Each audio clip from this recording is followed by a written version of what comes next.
Selamat sore teman-teman pencinta sepak bola dan mix parlay atau single bet dimanapun kalian berada. Kita kembali lagi ke prediksi malam ini, yakni pada tanggal 13 sampai dengan 14 Juni 2023 ya. Oke, bagi teman-teman yang baru menyimak channel ini atau melihat channel ini, jangan lupa support dan dukungannya dengan cara yang cukup mudah. Tekan tombol like, subscribe, dan komen. Jangan lupa juga tekan tombol loncengnya agar teman-teman tidak ketinggalan prediksi terbaru dari channel ini ya. Oke teman-teman, sebelum kita bahas untuk prediksi malam ini atau dini hari, jangan lupa bergabung dulu ya di betting online yang paling aman dan terpercaya, yakni hanya di Hedonbet. Dan untuk cara kalian bergabung atau join, silahkan melalui link yang tertera pada kolom komentar. Oke teman-teman, saya tidak basa-basi, saya akan langsung saja untuk ke prediksi malam ini. Untuk laga atau prediksi kemarin, silahkan kalian cek di Google Score atau di Play Store kalian masing-masing. Dan seperti biasa ya, saya akan bahas 4 laga saja untuk kali ini, dimana saya ambil dari Liga Profesional Argentina ya. Oke teman-teman, langsung saja untuk ke prediksi yang pertama. Ada Colón Santa Fe akan berhadapan dengan Estudiantes LP. Oke, di sini saya lihat dari peluang kemenangan masih terlihat sama-sama memberikan for untuk laga malam nanti atau dini hari. 3 pemain dari Colón Santa Fe yang akan absen, sementara dari Estudiantes juga ada 4 pemain yang akan absen ya. Oke, dari 5 hasil pertandingan terakhir dari Colón Santa Fe, di mana Colón Santa Fe tampil cukup bagus, di mana di laga terakhirnya meraih hasil imbang atas San Lorenzo ya.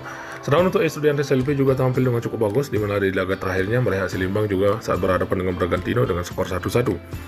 Oke, untuk Colón Santa Fe bermain di kandangnya sendiri juga cukup bagus, 3 kali win dan 2 kali seri. Sedangkan untuk Estudiantes LP menjalani laga tandang juga cukup bagus, mulai 2 kali win dan 3 kali seri.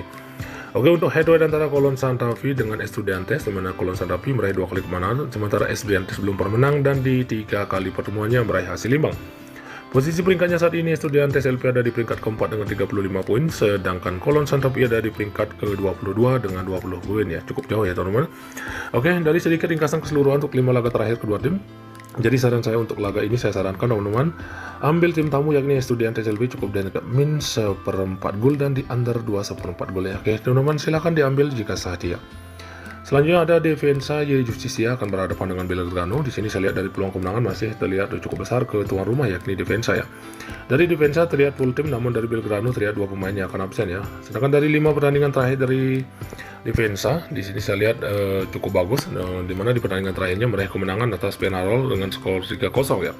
Nah, untuk Belgrano sendiri juga terbilang cukup bagus, dengan di pertandingan terakhirnya meraih kemenangan juga dengan saat berhadapan dengan Vélez Sarsfield ya. Oke, untuk Defensa bermain di kandangnya sendiri juga cukup bagus, 3 kali win dan 2 kali seri. Sedangkan untuk Belgrano menjalani laga tandang juga terbilang cukup bagus, 2 kali win namun mengalami 3 kali loss ya. Oke, untuk head-to-head antara Belgrano dengan Defensa, Belgrano meraih 2 kali kemenangan, sementara Defensa belum pernah menang dan di 3 kali pertemuannya meraih hasil imbang. Posisi peringkatnya saat ini Belgrano ada di posisi 7 dengan 31 poin, sedangkan Defensa ada di posisi ke-8 dengan 30 poin ya. Oke, dari sedikit analisa atau ringkasan keseluruhan untuk 5 pertandingan atau 5 laga terakhir kedua tim. Jadi saran saya untuk laga ini, saya sarankan teman-teman ke tuan rumah yakni Defensa, cukup dengan min 1/4 gol dan di under 2/4 gol ya. Oke teman-teman, silahkan diambil ya. Oke, selanjutnya ada Atletico Tucumán akan berhadapan dengan Godoy Cruz. Di sini saya lihat dari peluang kemenangan masih terlihat lebih ke tim tamu yakni Godoy Cruz ya. Oke, ada 2 pemain dari Atletico Tucumán yang tidak akan bermain atau absen, sedangkan dari Godoy Cruz terlihat juga 2 pemain yang akan absen ya. Dari 5 pertandingan terakhir dari Atletico Tucumán, di mana tampil terbilang tidak terlalu bagus, di mana di pertandingan terakhirnya juga mengalami kekalahan atas Lanús ya dengan skor 2-1. Nah, untuk Godoy Cruz sendiri tampil cukup bagus, di mana di pertandingan terakhirnya juga meraih kemenangan tipis atas Independiente dengan skor 2-1 ya. Oke, untuk Atletico Tucumán bermain di kandangnya sendiri juga tidak terlalu bagus, hanya 1 kali win, 2 kali seri dan 2 kali loss. Sedangkan Godoy Cruz sendiri juga menjalani laga tandang cukup bagus ya, 2 kali menang, 2 kali seri dan hanya 1 kali loss ya.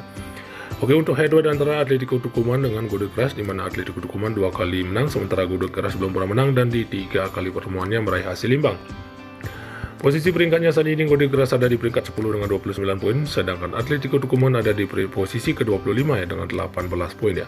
Oke, dari sedikit ringkasan atau penjelasan untuk 5 laga terakhir antara Atletico Tucumán dengan Godoy Cruz. Jadi saran saya untuk laga ini, saya sarankan teman-teman ambil tim tamu yakni Godoy Cruz, cukup dengan min 1/4 gol dan di over 1/34 atau hampir 2 gol ya. Oke teman-teman, silakan diambil jika sehati.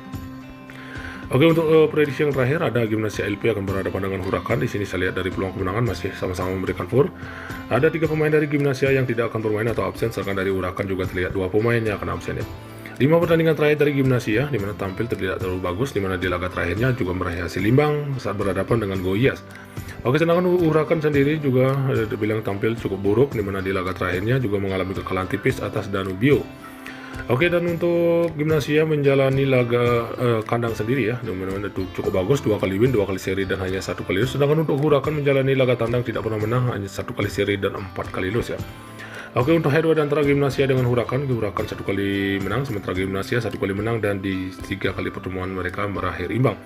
Posisi peringkatnya saat ini, Gimnasia ada di peringkat 20 dengan 22 poin, sementara Huracan ada di peringkat ke-26 dengan 18 poin ya. Oke, dari sedikit ringkasan untuk penjelasan dan untuk posisi peringkatnya, jadi saran saya untuk pertandingan atau laga ini, saya sarankan teman-teman ambil tuan rumah, yakni Gimnasia cukup di handicap 0-0 atau bermain leg-legan dan di under 2/4 gol ya. Oke, teman-teman silahkan diambil jika sadia.